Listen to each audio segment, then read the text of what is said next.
कांकड़े तो आप बहुत सारा रेसिपी खाई सारे थरे यहाँ बनई देखु आशा कर बहुत बढ़िया लगे कांकड़र ये भजा रेसिपी खायापी बहुत टेस्ट लगी था। नमस्कार कुक विथ गायत्री चैनल आपण मानक अनेक अनेक स्वागत। तो चलतु आज प्रस्तुत करिया कांकड़ आलू भजा यहाँ खायापी बहुत बढ़िया लगे या भात रुटी सब सांगे खाईपारे। तो या बनवा बहुत सहज आ खायापी बहुत टेस्ट लगी था। तो वीडियो फुल वाच करूँ आशा कर पसंद आसो जदि पसंद आसो तेज गोटे लाइक शेयर करूँ चैनल नुआ थिले सब्सक्राइब करनी आ पाखे थी बेल आइकन को प्रेस करनी। तो चलतु डेरी नक रेसिपी को स्टार्ट करना। तो ये कांकड़ आलू भजा बनवाई ये कांकड़ को मुझे भाव काटिक नहीं जाइए आलू को जो भाव कांकड़ को काटी से भाव आलू को काटी नहीं आईटी पियाज को मुझे चारिफाल करके रखी नहीं।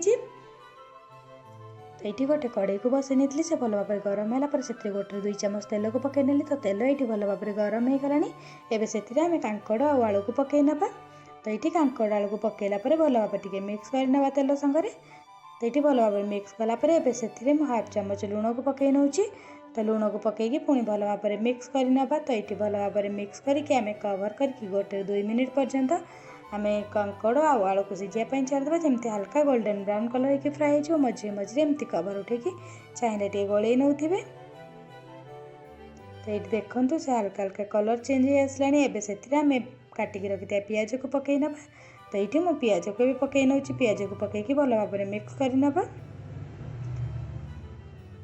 ये भल भाव मिक्स कलापर कवर करके आ गोटे मिनिट छाड़देवा जमी पियाज हल्का सफ्ट हो कलर चेंज हवा दरकार नहीं। तो पियाज ये सफ्ट हो गलानी आईटी कांकड़ आलू हल्का गोल्डन ब्राउन कलर हो गलानी एवं आम साइड करना। तो ये कांकड़ आलू पियाज को गोटे प्लेट को आम साइड करना।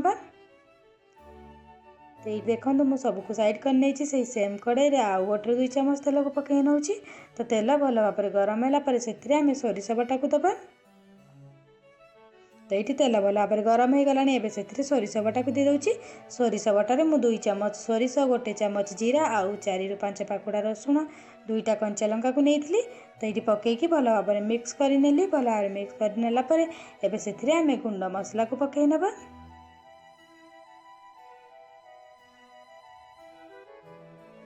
तो ये मुझे 1/2 चामच हलदी गुंड को पकई नेली आईटी 1 चामच लंका गुंड को पकई नेली आईटी 1 चामच लुण को पकई नेली आईटी मुझे 1 चामच करी पाउडर को पकई नेली पकईकी भल भाव मिक्स करना। तो ये टमाटो को पकई ना टमाटो को पकईकी टमाटो सीझापी टे पानी दरकार। तो ये मुझे हाफ गिना पानी को देकी भल भाव मिक्स कर नौ कवर करके टमाटो हल्का सफ्ट हाँपाई छाड़ दे।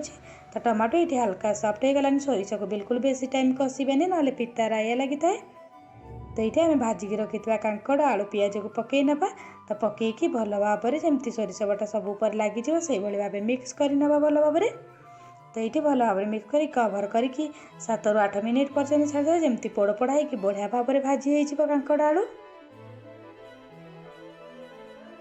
तो ये कांकड़ आलू को भाजी नौ मझे मझे काले लगे कहीं पानी देने या तो पूरा ड्राए ड्राए कर भाजी ना खायापी बहुत बढ़िया लगे सोरिष मझे मझे कवर उठे एमती गोलई नौ।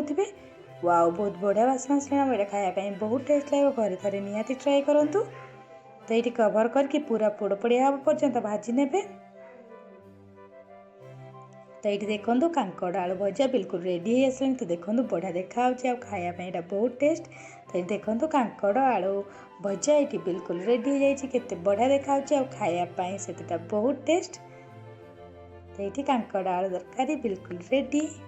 तो ये देखो भजा बिल्कुल रेडी हो गला केते बढ़िया देखा खायापी सेमती बहुत टेस्ट घरे थे निहाती ट्राए करूँ। अब केमती लगे मत कमेंट मध्यम जनातु वीडियो जब भल लगी तेज प्लीज गोटे लाइक शेयर करूँ चैनल नुआ थिले तो प्लीज सब्सक्राइब करनी।